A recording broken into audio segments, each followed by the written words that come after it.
السلام عليكم، يا رب تكونوا بخير. لو ما كنتش شفتيني قبل كده انا صفاء. لو ما كنتش اشتركت في قناتي يلا انزلي وفعلي الجرس عشان يوصلك كل جديد باشعار بالفيديوهات الجديده مني. النهارده اعمل لك طريقه جديده للانشو المدارس او اللانشو عامه بطريقه حلوه. انا عملت قبل كده في فيديوهات سابقه على القناه بطريقه، والنهارده هعمل لك بطريقه جميله. ندخل الفيديو ونشوف الوصفه ازاي هنعملها بطريقه جميله جدا. هنبدأ في فرم الفراخ. انا هحط الصدور مع الاوراق. لو عايزة تعمليها اوراق كلها اعمليها، تاخديها برضو باللي هو الدهون اللي هي حوالينها دي بتدي يعني بتخليه قريب من اللانشو. لازم يكون فيه نسبة دهون الطريقة دي اهو. فانا عملت الصدور مع الاوراق. عايزة تعمليها اوراق بس، عايزة تعمليها صدور بس النصيحة ليك ان الاوراق هتدي طعم اجمل معاها، عايزة نكهة بعض. هنحطهم ونفرمهم الاول فرم ناعم جدا، يعني تطحنيه بمعنى اصح. كده ابتدى ينعم الخليط كله على بعضه اهو. احنا لسه محطناش فيه اي حاجة، هنطحنه اكتر. انا عايزاه زي مطحون كده، مطحون خالص اهو. هي قربت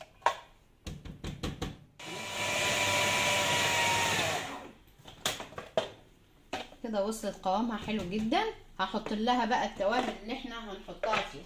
هحط مكعب مرق الطريقه دي، او لو المرق اللي هو بودر هحط توم بودره، بصل بودره، وهحط رشه ملح بسيطه، وهظبط الملح في الاخر عشان مكعب المرق اللي احنا حطيناه. وكمان هحط حوالي ربع معلقة صويا صوص. لو مش موجود خلاص استغني عنه، حطي اللي احنا قلنا عليهم دول اللي هو المرق الفوري او المكعب والملح والفلفل.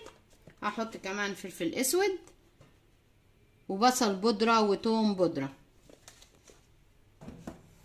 وهنديها برضو تقليبة تاني. شو اتطحنت ازاي بالطريقة دي.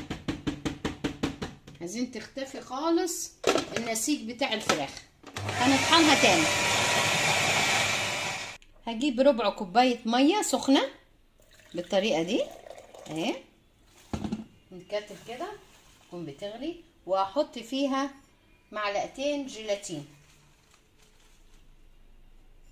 جيلاتين بودرة، او لو عندك الجيلاتين برضو الورق برضو ندوبه كده، نقلب فيه لغاية ما يدوب خالص.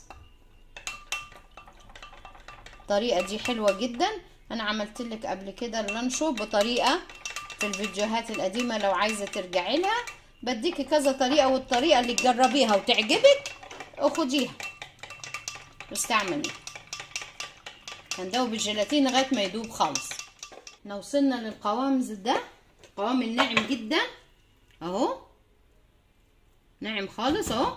راح احط عليه جيلاتين اللي احنا دوبناه الطريقه دي، وهنديله كمان نخلطه تاني عشان يمتزج كله مع بعضه، يختلط كل المكونات مع بعضها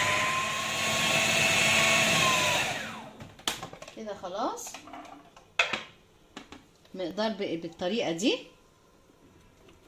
هخلط كمان فيه شويه زيتون، عايزه تخليه ساده عادي خليه الكميه اللي انت عايزاها عشان اولادنا يحسوا ان هم بياكلوا فعلا لانشون. بنحاول نعمل لهم حاجه قريبه من اللانشو زي اللي بره، بس ده صحي وانت عارفه هو ايه اللي حطاه، وفعلا تكون لحم فراخ، مش انت اللي بره ده مش عارفاه انت حاطين فيه ايه. هنحطه بقى. هجيب كيس من اكياس التلاجة زي كده طويل عشان نديله شكل اللانشو. كيس كده وافتحه وهعبي فيه، طبعا اسنده في حاجة اسطوانية كده، وهعبي فيه المقدار اللي احنا عملناه. شوف ناعم ازاي،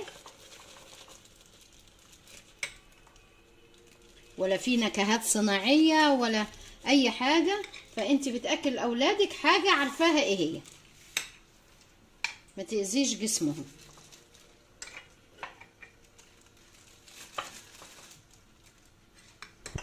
كده، والزيتون حطيناه معاه. عايزة تعمليه برضو سادة برضو تعمليه. لانشو الفراخ الاولاد يعني الاغلبية بيحبوا لانشو الفراخ عن لانشو اللحمة.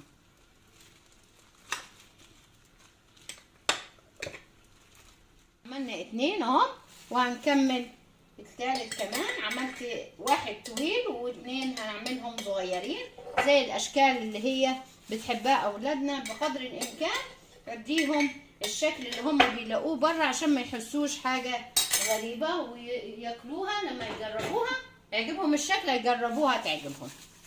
الطريقه دي كده.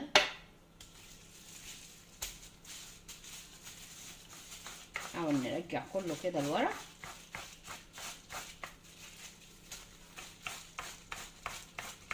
عشان ما يبقاش فيه فراغات فيها اهو. طلع كل الهواء من الكيس الاول وبعد كده ارجع لورا. الطريقه دي برضه هعمل التاني زي كده. عملته ده تخين شويه بكيس الساندوتش اللي موجوده عندنا كلنا في كل بيت اهو، برضه كبير اهو.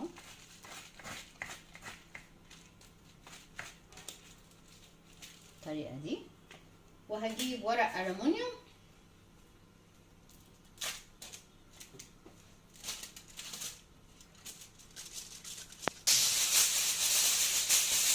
نقطع كده الورق نجهزه طبعا اهو،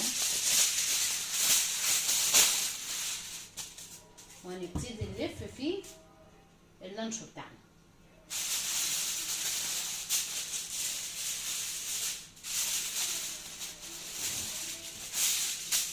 كده ناخده كبير اهو. هحاول انا اربطه كده بالطريقه دي بعد ما ضمناه كله اهو. هربط الكيس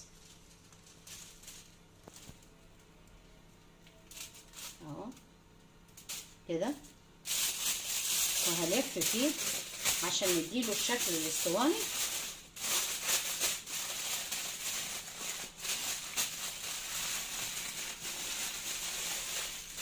كده، واروح لفاه هيدينا شكل اللانشو اهو. لف التاني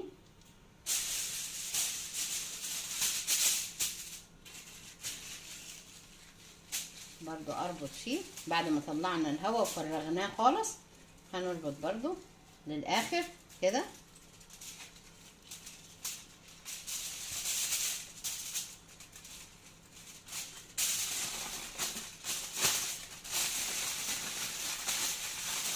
اهم حاجه ان انت تحكميه خالص بالورق اهو.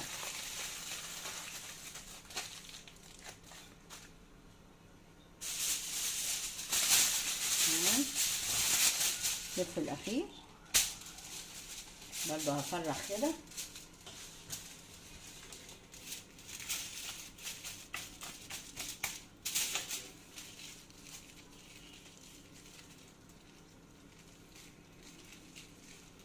نربط الكيس باي ربطه نلفه كده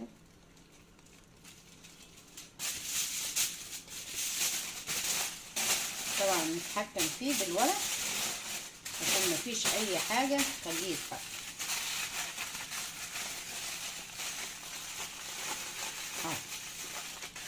وكده.